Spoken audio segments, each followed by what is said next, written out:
I'm going to break the fourth wall, or something like that, to let my subscribers and other viewers know that I've recently published a book. It's entitled Ideological Possession and the Rise of the New Right, The Political Thought of Carl Jung. The book's published with Routledge Press, and it just came out in the past month. I've dealt with the concept of ideological possession quite a bit on this channel, and you can check out the playlist I created on that topic in the channel.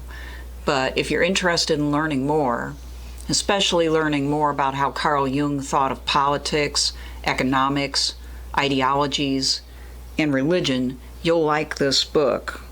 If you're interested in Jordan Peterson, who's a Jungian psychologist, and his political views, this book completes the picture because I don't think Peterson quite represents the fullness of how Carl Jung dealt with politics and ideologies. Here's the table of contents so you can see what you're going to get. I start out with Jung's political thought, an introduction, so you get an overview of some of the core concepts of Jung's psychology and how they apply to politics. I've got a chapter, the second chapter, Lessons from Nietzsche. And that covers Jung's thoughts on Nietzsche, which were quite massive. He did seminars on Nietzsche, and he incorporated Friedrich Nietzsche's thought into his theory quite a bit. The third chapter is Jung's psycho-theological history. There I use Jung's massive and quite great book, Answer to Job, to deal with Jung's thoughts on religion and its relationship to secular ideology and ideological possession. The fourth chapter is Jung and the Nazi movement.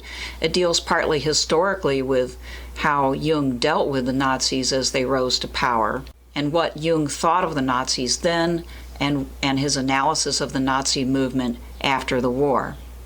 There's a fifth chapter on Jung and race, where I look at how Jung dealt with racial differences, which I think was very pertinent. All of this is pretty pertinent at the moment. Then the sixth chapter is Signs of Mass Psychosis. This is where I begin to apply the theory that I've kind of untangled in the book directly to the problems of our time, and particularly radicalism, violence, racialist theories, and all of that. And I bring in new theories, new theorists that can complement and help us to further apply Carl Jung's ideas to the moment. In particular, throughout the book, I make use of Charles Taylor's theory, especially from his book, A Secular Age. I also use the thought of Sheldon Wolin in his book, Inverted Totalitarianism, Jacques Ellul's great work, The Technological Society, Wendell Berry's The Unsettling of America, and a few other books that you'll probably recognize if you've been listening to the channel long enough. And then I deal directly with the rise of the new right, and in particular focus in on the ideology and the political theorizing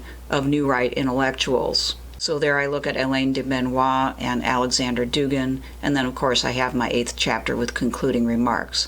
So if you're interested in this wheelhouse, this book will definitely help with your knowledge. People tell me it's pretty well written and entertaining, and then once they start reading it, they read it all the way through.